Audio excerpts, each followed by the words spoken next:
భర్త ఆయుష్, కుటుంబ సౌభాగ్యం, అష్టైశ్వర్యాల కోసం మహిళలు వరలక్ష్మి వ్రతాన్ని భక్తి శ్రద్ధలతో జరుపుకున్నారు. ఆర్థిక స్తోమతకు అనుగుణంగా బంగారు, వెండితో రూపొందించిన లక్ష్మీదేవి రూపులను ప్రతిష్ఠించి ప్రత్యేక పూజలు చేశారు. వరలక్ష్మి వ్రతం సందర్భంగా మార్కెట్లు, పూజా సామాగ్రి కొనుగోలుదారులతో నిన్న సాయంత్రం నుంచే కిటకిటలాడాయి. రాజమహేంద్రవరంలోని కంబాల చెరువు, ఏవీ అప్పారావు రోడ్ సెంటర్, కోటగుమ్మం, దేవీచౌక్ తదితర ప్రాంతాల్లో వాహనాలు, కొనుగోలుదారుల రద్దీతో రాకపోకలకు తీవ్ర అంతరాయం ఏర్పడింది. లక్ష్మీదేవి, ఇతర అమ్మవారి ఆలయాలను విద్యుత్ దీపాలతో అందంగా అలంకరించారు. రాజమహేంద్రవరంలోని దేవీచౌక్ విద్యుత్ దీపాలతో దగదగలాడుతోంది. పురాణాల ప్రకారం పూర్వం మగధ దేశంలో చారుమతి అనే పతివ్రతకు కలలో లక్ష్మీదేవి కనిపించి శ్రావణ శుక్రవారం నాడు వరలక్ష్మి వ్రతం చేస్తే సకల సంపదలు కలుగుతాయని చెప్పిందట. ఆమె భక్తితో వ్రతం ఆచరించి అష్టలక్ష్ముల శ్రీ భూ సరస్వతి ప్రీతి, కీర్తి, శాంతి, తుష్టి, పుష్టి, లక్ష్ముల అనుగ్రహం పొందిందని ప్రతీతి. ప్రతి ఏటా శ్రావణ మాసంలో పౌర్ణమికి ముందు వచ్చే శుక్రవారం ఈ పండుగను జరుపుకుంటారు. రాజమహేంద్రవరంలో 45 డివిజన్లో కోటిలింగేశ్వర స్వామి ఆలయం చైర్మన్ కొయ్యల రమణ ఆధ్వర్యంలో ఆనంద్ పొట్ట సారథ్యంలో వైఎస్ఆర్ కాంగ్రెస్ పార్టీకి చెందిన సుమారు 250 మంది టీడీపీలో చేరారు. నిన్న రాత్రి స్థానికంగా జరిగిన కార్యక్రమంలో Rajamahendravaram city MLA Adireddy Srinivas, RUDA chairman Boddu Venkataramana Chowdary, మాజీ ఎమ్మెల్సీ ఆదిరెడ్డి అప్పారావు తదితరులు పార్టీ కండువాలు వేసి వారిని తెలుగుదేశం పార్టీలోకి సాదరంగా ఆహ్వానించారు. ఎన్నికల సమయంలో ఇచ్చిన హామీలను అధికారంలోకి వచ్చిన తరువాత ఒక్కొక్కటిగా నెరవేరుస్తున్నామని రాజమహేంద్రవరం సిటీ ఎమ్మెల్యే ఆదిరెడ్డి శ్రీనివాస్ పేర్కొన్నారు. 45 డివిజన్లో జరిగిన కార్యక్రమంలో గాదిరెడ్డి నగర్, వడ్డీలపేట, వడ్డీల సామాజిక వర్గానికి ఎన్నికల సందర్భంగా ఇచ్చిన హామీ మేరకు కమ్యూనిటీ హాల్ నిర్మాణం కోసం తమ భవానీ చారిటబుల్ ట్రస్ట్ తరపున, అలాగే కోటిలింగేశ్వర స్వామి ఆలయ చైర్మన్ కొయ్యల రమణతో కలిసి సమకూర్చిన 5 లక్షల రూపాయల నగదును రుడా చైర్మన్ బొడ్డు వెంకటరమణ చౌదరి, మాజీ ఎమ్మెల్సీ ఆదిరెడ్డి అప్పారావు తదితరుల చేతుల మీదుగా సదరు సామాజిక వర్గం పెద్దలకు అందజేశారు. ఏపీ పర్యాటక, సాంస్కృతిక, సినిమాటోగ్రఫీ శాఖల మంత్రి నిడదవోలు ఎమ్మెల్యే కందుల దుర్గేష్ నిడదవోలు ప్రభుత్వాసుపత్రిలో వైద్యుల పనితీరుపై తీవ్ర ఆగ్రహాన్ని వ్యక్తం చేశారు. గత 2-3 రోజులుగా స్థానిక వాట్సాప్ గ్రూపుల్లో, పత్రికల్లో నిడదవోలు ప్రభుత్వాసుపత్రి సేవలపై వస్తున్న వార్తలపై మంత్రి కందుల దుర్గేష్ స్పందించారు. అసెంబ్లీ సమావేశాలు ముగిసిన వెంటనే ఆయన నేరుగా నిడదవోలు ప్రభుత్వాసుపత్రిని ఆకస్మికంగా సందర్శించారు. ఎమర్జెన్సీ వార్డుల్లో కలియదిరిగి వైద్య సేవలపై రోగులను ఆరా తీశారు. ఈ సందర్భంగా ఆసుపత్రి వేళల్లో వైద్యులు, సిబ్బంది తప్పనిసరిగా అందుబాటులో ఉండాలని, బాధ్యతారాహిత్యంగా వ్యవహరిస్తే సహించేది లేదని స్పష్టం చేశారు. రాత్రి సమయంలో ఆసుపత్రిలో తప్పనిసరిగా 2 డాక్టర్లు అందుబాటులో ఉండాలని ఆదేశించారు. ఆసుపత్రి ప్రాంగణాన్ని నిత్యం పరిశుభ్రంగా ఉంచాలని, వైద్యపరమైన ఫిర్యాదులు పునరావృతం కాకూడదని హెచ్చరించారు. గత ప్రభుత్వం ఉత్తరాంధ్రకు సాగు, తాగునీరు అందించే పోలవరం ఎడమ కాలువ పనుల్లో తట్టమట్టి పని కూడా చేయలేదని జలవనరుల శాఖ మంత్రి నిమ్మల రామానాయుడు విమర్శించారు. సీతానగరం మండలంలోని పుష్కర ఎత్తిపోతల పథకం పైప్లైన్ పనులను క్షేత్రస్థాయిలో ఆయన పరిశీలించారు. Irrigation adviser Venkateswara Rao, ENC Narasimha Murthy, ఇతర అధికారులు ఆయన వెంట ఉన్నారు. ఈ సందర్భంగా నిమ్మల మాట్లాడుతూ కూటమి ప్రభుత్వం 2 ఏళ్లలోనే పోలవరం ఎడమ కాలువ పనులకు 1800 కోట్లు ఖర్చు చేసిందన్నారు. గత ప్రభుత్వం చేసిన తప్పిదాలను సరిచేసుకుంటూ ఉత్తరాంధ్రకు నీళ్లు ఇచ్చేలా 29 కోట్లతో పుష్కర ఎత్తిపోతలకు పైప్లైన్ పనులు పూర్తి చేస్తున్నామన్నారు. త్వరలోనే సీఎం చంద్రబాబు ఉత్తరాంధ్రకు గోదావరి జలాలు విడుదల చేస్తారని భరోసా ఇచ్చారు. తూర్పుగోదావరి జిల్లా దేవరపల్లి మండలం దుద్దుకూరు గ్రామంలోని అంగన్వాడీ ప్రీ స్కూల్ శ్రీ రంగరాయ జిల్లా పరిషత్ ఉన్నత పాఠశాలను నిన్న సాయంత్రం జిల్లా కలెక్టర్ కీర్తి చేకూరి ఆకస్మికంగా తనిఖీ చేశారు. తొలుత అంగన్వాడీ ప్రీ స్కూల్ ను సందర్శించిన కలెక్టర్ పిల్లలకు అందుతున్న పౌష్టికాహారం, వారి ఆరోగ్య పరిస్థితులు, ప్రీ స్కూల్లో నిర్వహిస్తున్న విద్యా కార్యక్రమాలపై సిబ్బందిని అడిగి తెలుసుకున్నారు. ముఖ్యంగా శామ్ కేటగిరీలో ఉన్న పిల్లల ఆరోగ్య పరిస్థితులను పరిశీలించి వారికి నిర్దేశిత ప్రమాణాల ప్రకారం పోషకాహారం అందేలా చర్యలు తీసుకోవాలని సూచించారు. చిన్నారులతో సరదాగా ముచ్చటిస్తూ వారి అభ్యసన సామర్థ్యాన్ని తెలుసుకున్నారు. అంగన్వాడీ కేంద్రంలోని హాజరు, అభ్యాస పుస్తకాలు, ఇతర రికార్డులను పరిశీలించారు. అనంతరం శ్రీ రంగరాయ జిల్లా పరిషత్ ఉన్నత పాఠశాలను సందర్శించిన కలెక్టర్ తరగతి గదుల్లోకి వెళ్లి విద్యార్థులతో మాట్లాడారు. పాఠ్యాంశాలకు సంబంధించిన ప్రశ్నలు అడిగి వారి విద్యా అభ్యసన సామర్థ్యాన్ని స్వయంగా పరిశీలించారు. కలెక్టర్ అడిగిన ప్రశ్నకు ఓ విద్యార్థిని చక్కగా సమాధానం రాయడంతో ఆమెను అభినందించి ఇదే స్ఫూర్తితో ప్రతి ఒక్కరూ మరింత బాగా చదువుకోవాలని ప్రోత్సహించారు. పాఠశాల మైదానాన్ని పరిశీలించిన కలెక్టర్ వాలీబాల్ పోటీల్లో జాతీయ స్థాయికి ఎంపికైన విద్యార్థులతో ప్రత్యేకంగా ముచ్చటించారు. వారితో కలిసి గ్రూప్ ఫోటో తీసుకున్నారు. విద్యార్థుల్లో విద్యతో పాటు క్రీడలు, సృజనాత్మకత, శాస్త్రీయ దృక్పథాన్ని ప్రోత్సహించేందుకు అవసరమైన చర్యలు తీసుకోవాలని పాఠశాల సిబ్బంది సూచించారు. దౌడేశ్వరం ప్రభుత్వ జూనియర్ కళాశాలలో ఇన్ఛార్జ్ ప్రిన్సిపల్ విఎస్ శేఖర్ బాబు అధ్యక్షతన విద్యార్థులకు సంకల్ప స్టడీ మెటీరియల్ పంపిణీ చేశారు. ప్రభుత్వం విద్యారంగంలో తీసుకొచ్చిన సంస్కరణలో భాగంగా 2026-27 విద్యా సంవత్సరంలో 100% ఇంటర్ విద్యార్థులు ఉత్తీర్ణత సాధించాలనే సంకల్పంతో ఇంటర్ బోర్డు రూపొందించిన సంకల్ప స్టడీ మెటీరియల్ ను విద్యార్థులకు పంపిణీ చేశారు. ఈ సందర్భంగా ఇన్ఛార్జ్ ప్రిన్సిపల్ విఎస్ శేఖర్ బాబు మాట్లాడుతూ విద్యలో వెనుకబడిన విద్యార్థులకు సంకల్ప స్టడీ మెటీరియల్ ఎంతగానో ఉపయోగపడుతుందని, విద్యార్థులు అంతా కష్టపడి చదివి 100% ఉత్తీర్ణత సాధించాలని విద్యార్థులను కోరారు. పశ్చిమ గోదావరి జిల్లా గణపవరం ఎస్బీఐ శాఖలో చోటు చేసుకున్న సుమారు 1,70,00,000 నకిలీ వ్యవసాయ రుణాల కుంభకోణం కేసులో ప్రధాన నిందితుడు తణుకు మండలం పైడిపరకు చెందిన తూము కేశవ శ్రీనివాస్ అరెస్ట్ చేసినట్లు రాజమహేంద్రవరం ఏసీబీ కోర్టులో ప్రవేశపెట్టినట్లు సిఐడి అధికారులు ప్రకటించారు. న్యాయమూర్తి అతనికి రిమాండ్ విధించడంతో రాజమహేంద్రవరం సెంట్రల్ జైలుకు తరలించారు. గత కొంతకాలంగా చేపల చెరువులు సాగు చేస్తున్నట్లు, తక్కువ విలువలు గల భూములను బ్యాంక్ ప్యానెల్ వాల్యువర్స్ చేత ఎక్కువ విలువ చూపుతూ బ్యాంకు అధికారులతో కుమ్మక్కయ్యి బ్యాంకులను మోసం చేస్తూ తీవ్రమైన ఆర్థిక నేరాలకు పాల్పడినట్లు సిఐడి అధికారులు తెలిపారు.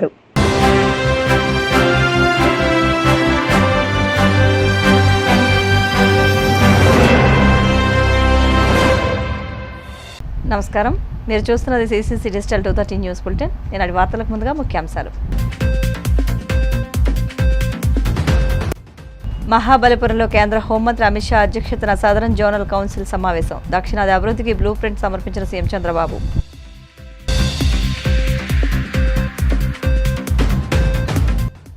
డిఎస్సీ నిర్వహణలో అక్రమాలు జరిగినట్టు ఆధారాలు ఉన్నాయన్న జగన్. ప్రశ్నాపత్రం తయారీ, పరీక్షల నిర్వహణ రెండూ ఒకే అధికారి చేతిలో పెట్టారని విమర్శ.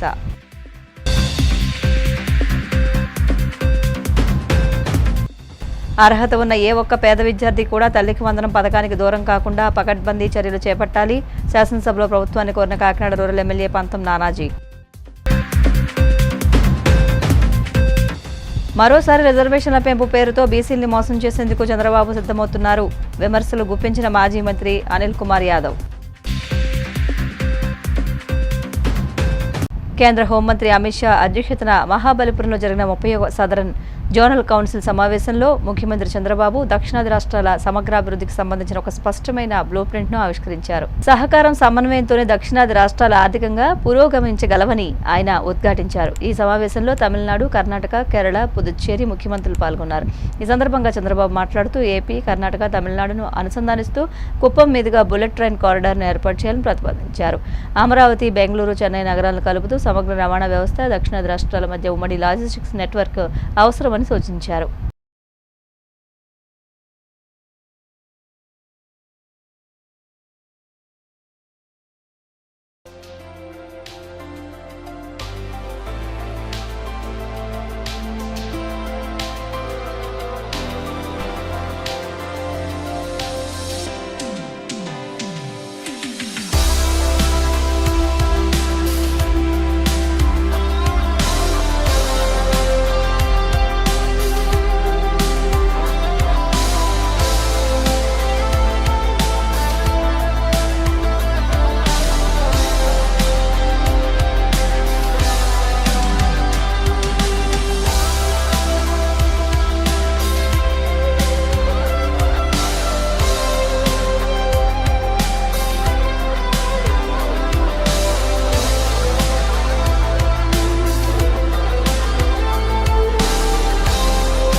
రాష్ట్రంలో నిర్వహించిన డిఎస్సీ పరీక్షల్లో స్పష్టమైన అక్రమాలు, అవకతవకలు జరిగిన ఆధారాలు ఉన్నప్పటికీ కూటమి ప్రభుత్వం సీబీఐ విచారణకు ఒప్పుకోవడం లేదని వైసీపీ అధినేత జగన్ విమర్శించారు. తాడేపల్లిలోని పార్టీ కేంద్ర కార్యాలయంలో నిర్వహించిన మీడియా సమావేశంలో ఆయన మాట్లాడుతూ వ్యాఖ్యలు చేశారు.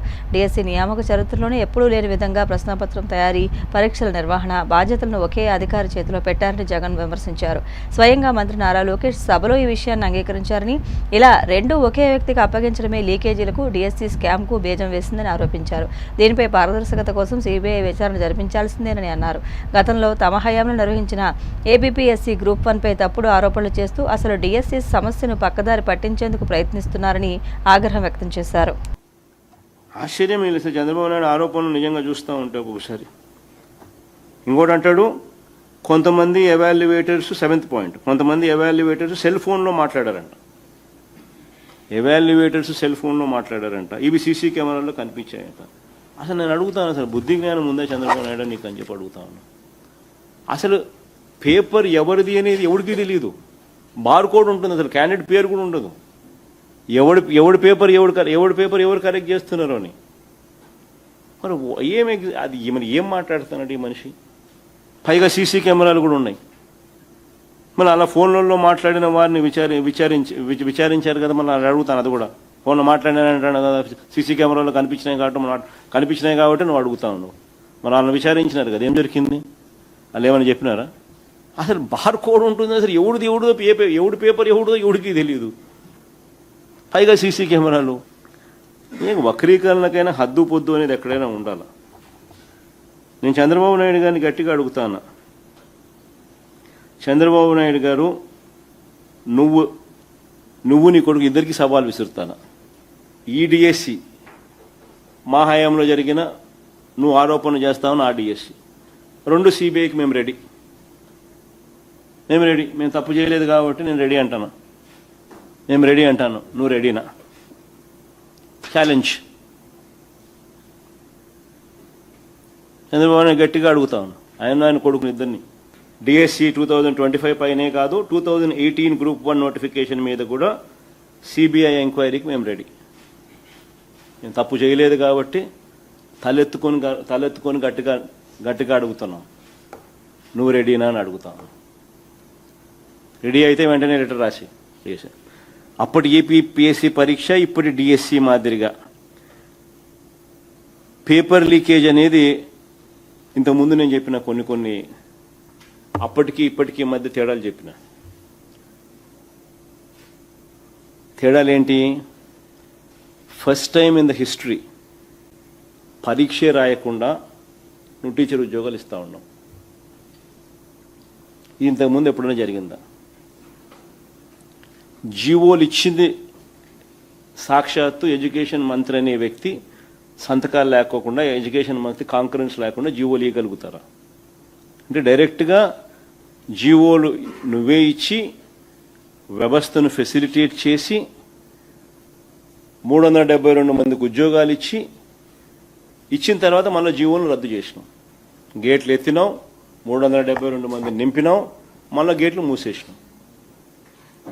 ఇది డైరెక్ట్గా చంద్రబాబు నాయుడు గారి కొడుకే ఎడ్యుకేషన్ మినిస్టర్. మరి ఇది బిగ్గెస్ట్ ఫ్లా. చరిత్రలో ఇంతవరకు ఎప్పుడూ కూడా డిఎస్సి పరీక్షే రాయాల్సిన అవసరం రాయకుండానే టీచర్ ఉద్యోగాలు వచ్చిన పరిస్థితి చరిత్రలో ఎప్పుడు లేదు. ఫస్ట్ టైం ఇది జరుగుతుంది. అప్పటికి ఇప్పటికీ తేడా. రెండో తేడా, out sourcing employee first rank ఎలా వచ్చింది? వచ్చిన ఆ వ్యక్తికి నువ్వు ఎందుకు మెరిట్ లిస్ట్ మార్చినావు? మెరిట్ లిస్ట్లో తన పేరు ఫస్ట్ వచ్చి తర్వాత మెరిట్ లిస్ట్లో తన పేరు లేకుండా ఎందుకు చేసినావు? తన ఐడిని ఎందుకు బ్లాక్ చేసినావు? తన కాల్ లెటర్ ఎందుకు పంపలా? తనకు ఉద్యోగం ఎందుకు ఇవ్వాలా? అంటే లీక్ అయిందని క్లియర్ కట్గా ఎస్టాబ్లిష్ అవుతా ఉన్న ఫ్యాక్ట్స్. బేరసారాలు జరిగినట్టుగా క్లియర్గా ఆడియో వీడియోలు కనిపిస్తా ఉన్నా కూడా. తల్లికి వందనం పథకం అమలులో క్షేత్రస్థాయిలో ఎదురవుతున్న సాంకేతిక పరిపాలనాపరమైన సమస్యలను కాకినాడ రూరల్ ఎమ్మెల్యే పంతం నానాజీ శాసనసభ దృష్టికి తీసుకువెళ్లారు. గత ప్రభుత్వ హయాంలో వాలంటీర్ల ద్వారా చేపట్టిన హౌస్ హోల్డ్ మ్యాపింగ్లో జరిగిన తీవ్ర తప్పిదాల వల్ల ఎంతో మంది పేద అర్హులైన కుటుంబాలు ఈ పథకానికి దూరమవుతున్నారని వివరించారు. సంబంధం లేని ఆదాయపు పన్ను చెల్లింపుదారులు, ప్రభుత్వ ఉద్యోగులు, 4 చక్రాల వాహనాలు ఉన్నవారిని ఒకే హౌస్ హోల్డ్ మ్యాపింగ్లో చేర్చడం వల్ల నిజమైన లబ్ధిదారులు నష్టపోతున్నారని తెలిపారు. కుటుంబ పరిస్థితుల కారణంగా తల్లిదండ్రులు వేర్వేరుగా ఉంటున్నప్పుడు తండ్రి వద్ద లేదా అమ్మమ్మ, నానమ్మ వంటి సంరక్షకుల వద్ద పెరిగే పిల్లలకు కూడా ఆర్థిక సాయం అందడంలో ఇబ్బందులు తలెత్తుతున్నాయని పేర్కొన్నారు. ఇలాంటి ప్రత్యేక పరిస్థితుల్లో ఉన్న పిల్లలకు సంబంధించి నిధులను నేరుగా వారి సంరక్షకుల లేదా విద్యార్థుల వ్యక్తిగత ఖాతాల్లో జమ చేసేలా నిబంధనల్లో మార్పులు తీసుకురావాలని ప్రభుత్వానికి విజ్ఞప్తి చేశారు.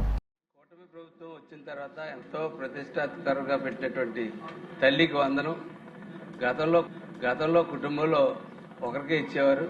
ఇప్పుడు ఎంతమంది పిల్లలు ఉంటే అంతమంది పిల్లలకి ఇస్తా ఉన్నారు. ఒక తల్లి ఒక పిల్లల్ని ఒకలాగా చూడలేదు కాబట్టి చాలా మంచి నిర్ణయం తీసుకుని దానివల్ల వాళ్ళందరి యొక్క కొంతమంది అర్హతలు కూడా అందులో కూడా పొందలేకపోతా ఉన్నారు. అధ్యక్ష, వాళ్ళ యొక్క ఆవేదన మీ దృష్టికి తీసుకొద్దామని పెట్టడం జరుగుతుంది. కుటుంబ ప్రభుత్వం అధికారులు వచ్చిన దగ్గర నుంచి కుటుంబంలో ఎంతమంది పిల్లలు ఉంటే అంతమంది చదువుకుంటారో అంతమందికి ఇస్తా ఉన్నాం. అయితే అధ్యక్ష, చాలా పారదర్శకంగా చేసి రాష్ట్రంలో ఈ పరిస్థితి తెచ్చిన సీఎం గారికి, పవన్ కళ్యాణ్ గారికి ఇద్దరికి కూడా ధన్యవాదాలు తెలియజేస్తున్నాను అధ్యక్ష. గత ప్రభుత్వం వాలంటీర్స్ హౌస్ హోల్డింగ్ మ్యాప్ల ప్రక్రియలో భాగంగా కుటుంబంతో పాటు సంబంధం లేని వ్యక్తుల్ని కొంతమందిని ఆ మ్యాపింగ్లోకి వచ్చేటట్టు చేయడం జరిగింది అధ్యక్ష. అలా అందులో ఇన్కమ్ ట్యాక్స్ పేయర్స్, ప్రభుత్వ ఉద్యోగాలు చేసేవాళ్ళు, కార్డులు ఉన్నవాళ్ళు, అట్లాగా కరెంట్ బిల్ ఎక్కువ ఉన్న వాళ్ళు, ఇలాంటి రకరకాల వ్యక్తులు ఈ మ్యాపింగ్లోకి వెళ్ళిపోయారు అధ్యక్ష. ఆ కారణం చేత అధ్యక్ష వాస్తవంగా అర్హత ఉండి కూడా తల్లికి వందనం పథకాన్ని అందుకోలేకపోతున్నారు అధ్యక్ష. అదే కాకుండా కొన్ని కుటుంబాలు అనుకోని పరిస్థితుల్లో నేటి సామాజిక పరిస్థితుల్లో భార్యాభర్తలు కూడా కొంచెం దూరంగా ఉండడం వల్ల కొంతమంది పిల్లలు తండ్రి దగ్గర ఉంటున్నారు అధ్యక్ష, కొంతమంది తల్లి దగ్గర ఉంటున్నారు, కొంతమంది నాన్నమ్మ దగ్గర ఉంటున్నారు, కొంతమంది అమ్మమ్మ దగ్గర ఉంటున్నారు, లేకపోతే గార్డియన్ దగ్గర ఉంటున్నారు అధ్యక్ష. అయితే అటువంటి పిల్లలకి ఈ తల్లికి వందనం పట్టలేదు అధ్యక్ష. అలాంటి పిల్లలు బాధ్యత తీసుకున్న గార్డియన్ ఖాతాల్లో కానీ తల్లికి వందనం సొమ్ములు అయ్యి జమ అయ్యేలాగా చర్యలు తీసుకోవాలని చెప్పి కోరుతా ఉన్నాం అధ్యక్ష. అయితే అధ్యక్ష ప్రస్తుతం హౌస్ హోల్డ్ మ్యాపింగ్లో ఎదురవుతున్న లోపాలు సరిచేసే అవకాశం స్వర్ణగ్రామ, స్వర్ణ వార్డు స్థాయిలో, జిల్లా కలెక్టర్ స్థాయిలో కానీ సంబంధిత అధికారులకి తెలియజేశారు అధ్యక్ష. ఈ సమస్య ఎస్డబ్ల్యూ డైరెక్టర్ వారి దృష్టికి తీసుకెళ్లినప్పటికీ వారి వద్ద కూడా దీన్ని సరిచేసే అవకాశం లేదని తెలియజేశారు అధ్యక్ష. అయితే అధ్యక్ష వాస్తవంగా అర్హత ఉంటే అలాంటి సాంకేతిక సమస్య వల్ల తండ్రికి వందనం అందనటువంటి లబ్ధిదారులకు ఈ పథకం కింద అందేలా చర్యలు తీసుకోవాలని కోరుకుంటున్నాం అధ్యక్ష. దానికి స్థానికంగా ఏ కలెక్టర్ గారో నిర్ణయం తీసుకునేటట్టు చర్యలు తీసుకోవాలి. హౌస్ హోల్డింగ్ మ్యాప్లు సరిచేసి సవరణ చేయాలని చెప్పి తమ ద్వారా కోరుకుంటున్నాం. స్థానిక సంస్థల్లో బీసీ రిజర్వేషన్లు 34% పెంచుతున్నట్లు చంద్రబాబు డప్పు కొట్టుకోవడం దారుణమని, గతంలో జగన్మోహన్ రెడ్డి హయాంలోనే 34% రిజర్వేషన్లు పెంచితే వాటిపై తన మనుషులతో పిటిషన్లు వేయించి అడ్డుకున్న ఘనత ఆయనదేనని మాజీ మంత్రి అనిల్ కుమార్ యాదవ్ పేర్కొన్నారు. మరోసారి రిజర్వేషన్ల పెంపు పేరుతో బీసీలను మోసం చేసేందుకు చంద్రబాబు సిద్ధమవుతున్నారని, ఈసారి కూడా తన మనుషులతో వీటిపై పిటిషన్లు వేయించి తిరిగి ఆ నెపం వైసీపీ మీద నెట్టేందుకు రంగం సిద్ధం చేస్తున్నారని ఆరోపించారు. రేపు స్థానిక సంస్థల ఎన్నికల్లో బీసీలు చంద్రబాబుకు బుద్ధి చెప్పేందుకు సిద్ధంగా ఉన్నారని అన్నారు. బీసీలకి అత్యధిక పదవులు ఇచ్చిందని, తెలుగుదేశం పార్టీనే బీసీలకి అనేక రకాలుగా అండదండలుగా ఉందని చెప్పి నిన్న అసెంబ్లీలో ఈ రోజు చూస్తా ఉంటే పెద్ద ఎత్తున డప్పు కొట్టుకోవటం జరిగింది. కానీ ఈరోజు తీరా చూస్తే ఈ రాష్ట్ర చరిత్రలో ఏదైనా ఒక ప్రభుత్వం బీసీలకు, ఎస్సీ ఎస్టీలకు కానీ, మైనారిటీలకు కానీ, అంటే బడుగు బలహీన వర్గాలకు సంబంధించి ఈ రాష్ట్రంలో రాజకీయంగా రాజ్యసభల దగ్గర నుంచి సర్పంచులు దాకా అనేక రాజకీయ పదవుల్లో తీసుకుంటే వైఎస్ఆర్ కాంగ్రెస్ పార్టీ మాజీ ముఖ్యమంత్రి వైఎస్ జగన్మోహన్ రెడ్డి గారు ఇచ్చిన పదవులు పడేదాకా ఏ రాష్ట్ర చరిత్రలో కూడా ఎవరి కనీ విని రీతిలో జగన్మోహన్ రెడ్డి గారు ఇవ్వడం జరిగింది. ఈరోజు చంద్రబాబు నాయుడు గారు వచ్చి 34% నేనే ఇస్తా ఉన్నాను, గతంలో జగన్మోహన్ రెడ్డి గారు 24% ఇచ్చాడు, స్థానిక సంస్థల్లో జగన్మోహన్ రెడ్డి గారు మోసం చేశాడు, రేపు దీన్ని తీసుకొని కోర్టుకు వెళ్తారు అని చెప్పి చంద్రబాబు నాయుడు గారు చెప్పడం జరిగింది. అసలు నిజంగా 2019లో అధికారం వచ్చిన తర్వాత జగన్మోహన్ రెడ్డి గారు 34% రిజర్వేషన్ ఇవ్వాలని ఆలోచన చేసినప్పుడు కోర్టుకు వెళ్ళిన వ్యక్తి ఎవరు? మీ పార్టీకి సంబంధించిన నామినేటెడ్ పదవి అయినా ఇచ్చి బీరు ప్రతాప్ రెడ్డి గారు కాదా అని అడుగుతా ఉన్నాం. ఆయన చేత ఒక పక్క కోర్టులో వేయించి 34% రిజర్వేషన్ ఆ రోజు మా బీసీ సోదరులకి సంబంధించి స్థానిక సంస్థల్లో ఆ రోజు రిజర్వేషన్ అడ్డుకున్నది తెలుగుదేశం పార్టీ కాదా అని అడుగుతా ఉన్నాం. ఆ రోజు జగన్మోహన్ రెడ్డి గారు తీసుకొచ్చిన జీవోని ఛాలెంజ్ చేస్తూ కోర్టుకు వెళ్ళి ఆ రోజు కోర్టుకు అడ్డుకుంటే జగన్మోహన్ రెడ్డి గారు స్పష్టంగా చెప్పారు.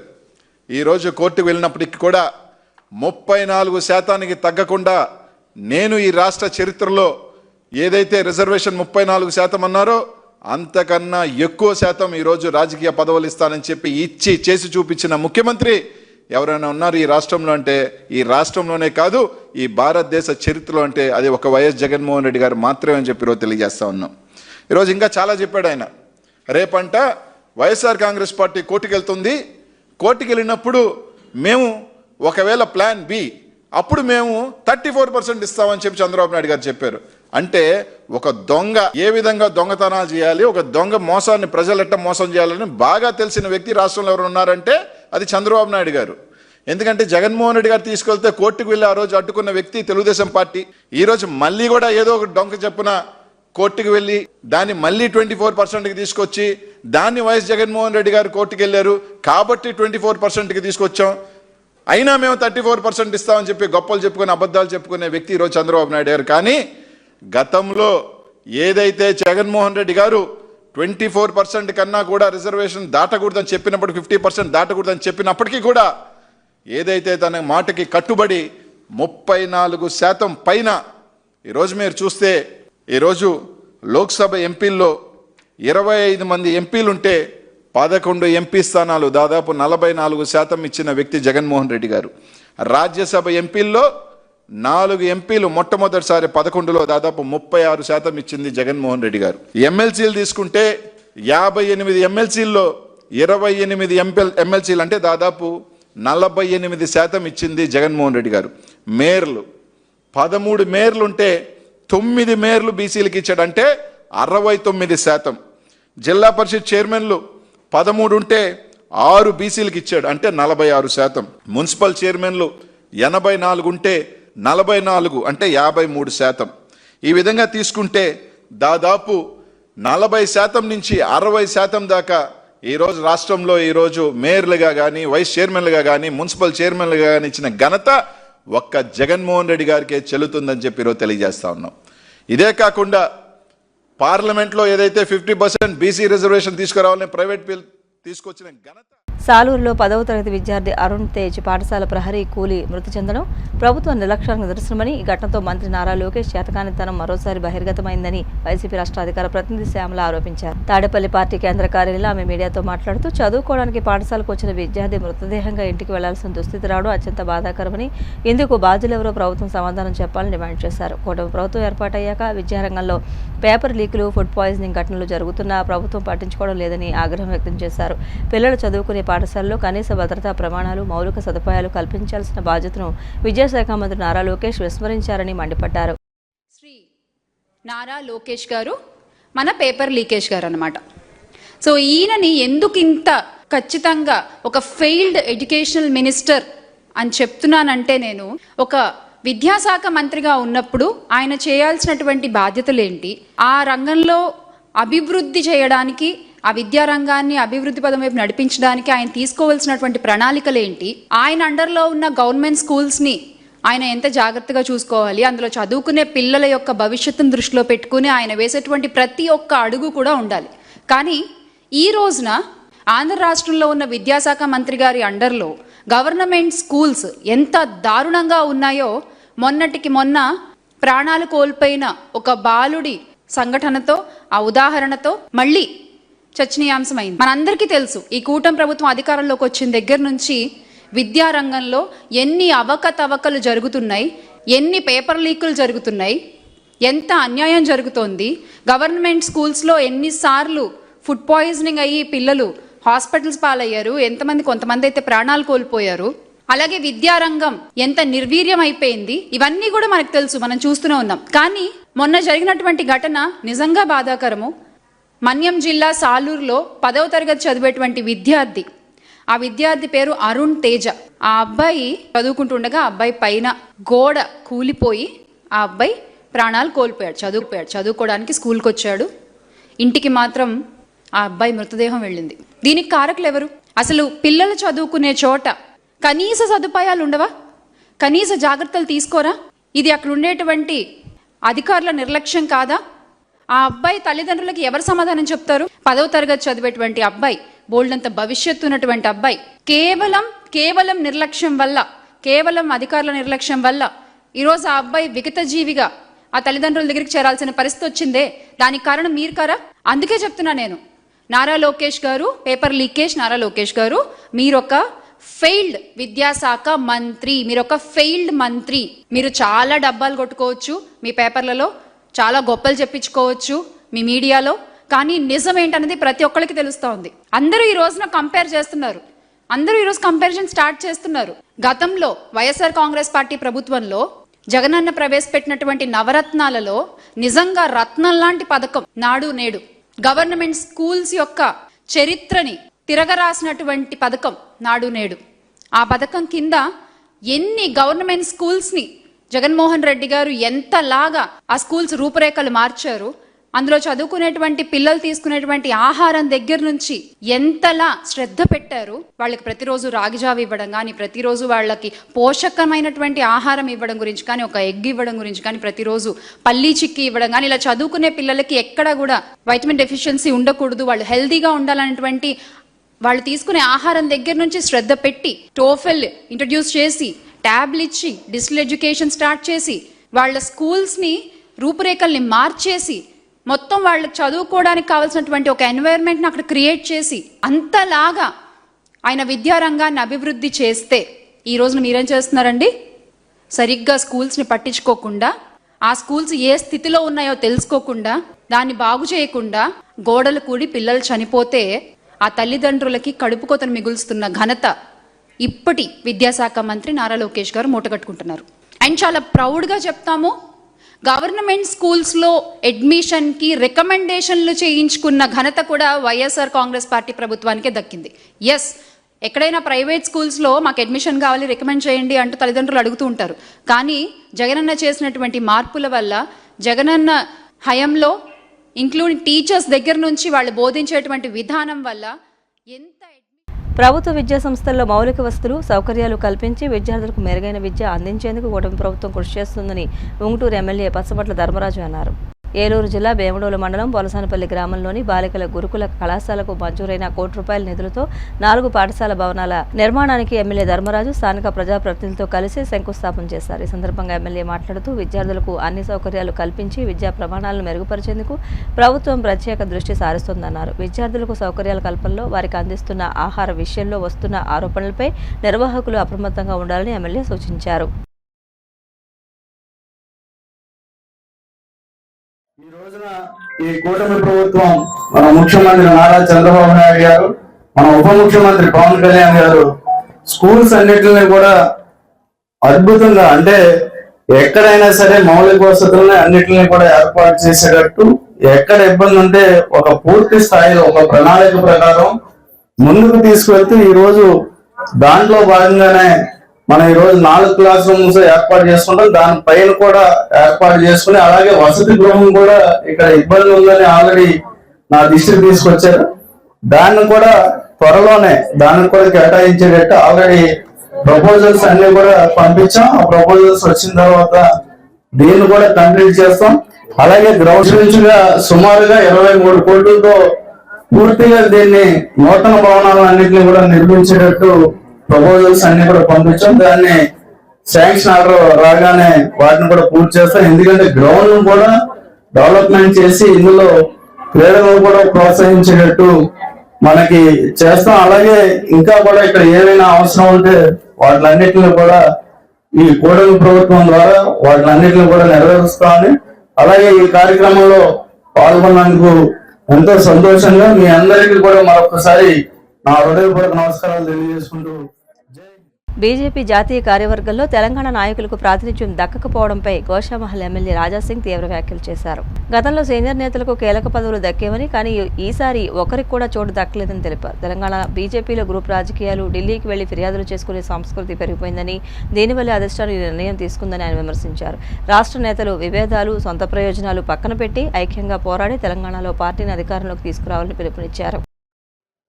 భారతీయ జనతా పార్టీ జాతీయ కార్యవర్గంలో తెలంగాణకి ఒక్క పేరు కూడా అవకాశం ఇవ్వలేదు. గతంలో చాలామంది పెద్ద నాయకులకి జాతీయ కార్యవర్గంలో మంచి మంచి పదవులు కూడా ఇచ్చినారు, వాళ్ళు మంచి పని కూడా చేసినారు. కానీ ఈ కొత్త నితిన్ నబీ గారు ఒక కొత్త సైన్యం తయారు చేసినారు.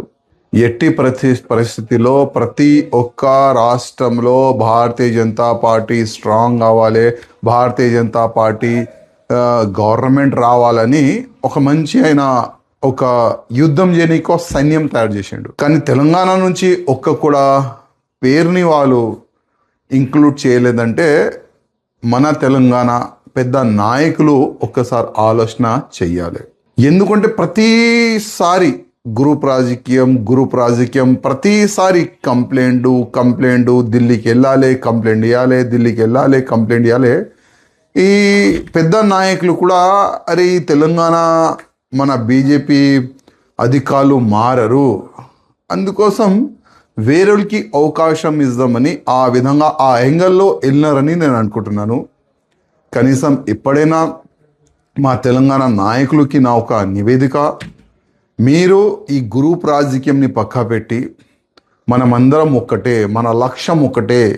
ఏ విధంగా బంగాల్లో భారతీయ జనతా పార్టీ గవర్నమెంట్ రానికి అందరూ ఒకటై ఒక యుద్ధం చేసినారు. దాని తర్వాతనే బంగాల్ అట్లాంటి రాష్ట్రంలో కూడా భారతీయ జనతా పార్టీ గవర్నమెంట్ వచ్చిందంటే అక్కడ గ్రూపిజంని పక్కా పెట్టి ఇది నా పార్టీ, ఇది నా రాష్ట్రం, నా రాష్ట్రంలో భగవా రాజ్యం రావాలి, కాశం రాజ్యం రావాలని ఒక సంకల్పం వాళ్ళు పెట్టుకొని యుద్ధం చేసిన తర్వాతనే బంగాల్ అట్లాంటి రాష్ట్రంలో బీజేపీ గవర్నమెంట్ వచ్చింది.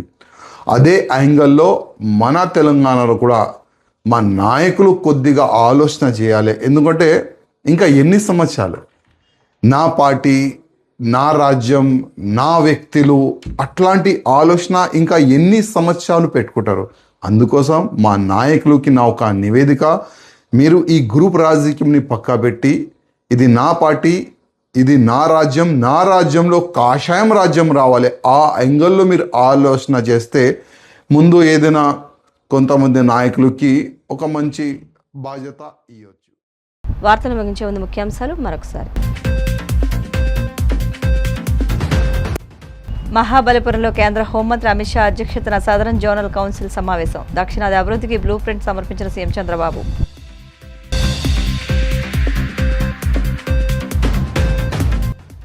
డిఎస్సీ నిర్వహణలో అక్రమాలు జరిగినట్టు ఆధారాలు ఉన్నాయన్న జగన్. ప్రశ్నాపత్రం తయారీ, పరీక్షల నిర్వహణ రెండూ ఒకే అధికారి చేతిలో పెట్టారని విమర్శ.